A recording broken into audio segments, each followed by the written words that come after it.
President Trump still facing resistance as he tries to persuade House Republicans to pass his plan to repeal Obamacare. Vote is scheduled for tomorrow. President lobbying hard today. And our congressional correspondent Mary Bruce has all the latest. Good morning, Mary. Good morning, George. Just one day to go till that critical House vote, and it is tight. Republicans this morning still don't have the votes to get this done. This is the president's first major legislative test, and it could be headed for an embarrassing defeat. With the clock ticking overnight, President Trump making a final plea to skeptical Republicans.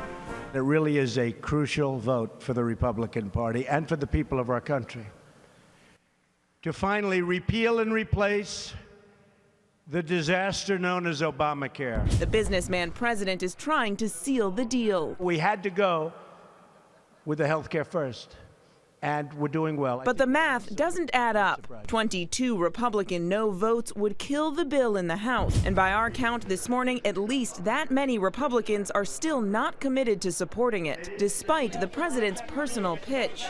Can you get the votes, Mr. President? I think so.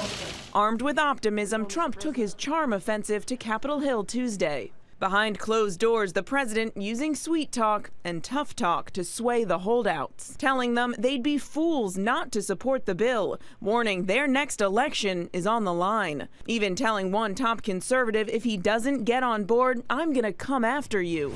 At the White House, our John Carl asking, is that a threat? Are they going to pay a price if they vote against this bill? I think they'll probably pay a price at home.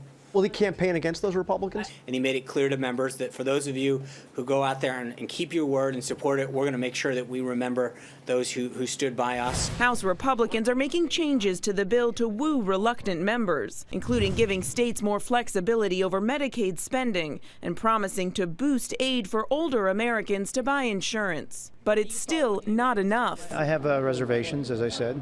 I don't think this legislation is consistent with what the American people sent us here to accomplish. We're still a no. Now, this fight is far from over. During the next 24 hours, the president will be working the phones, meeting face-to-face with those reluctant Republicans, trying to push this over the finish line. And Mary, there's a chance they'll postpone the vote if they don't have the votes by Thursday, maybe into the weekend or beyond. But even if it passes the House, big trouble ahead in the Senate.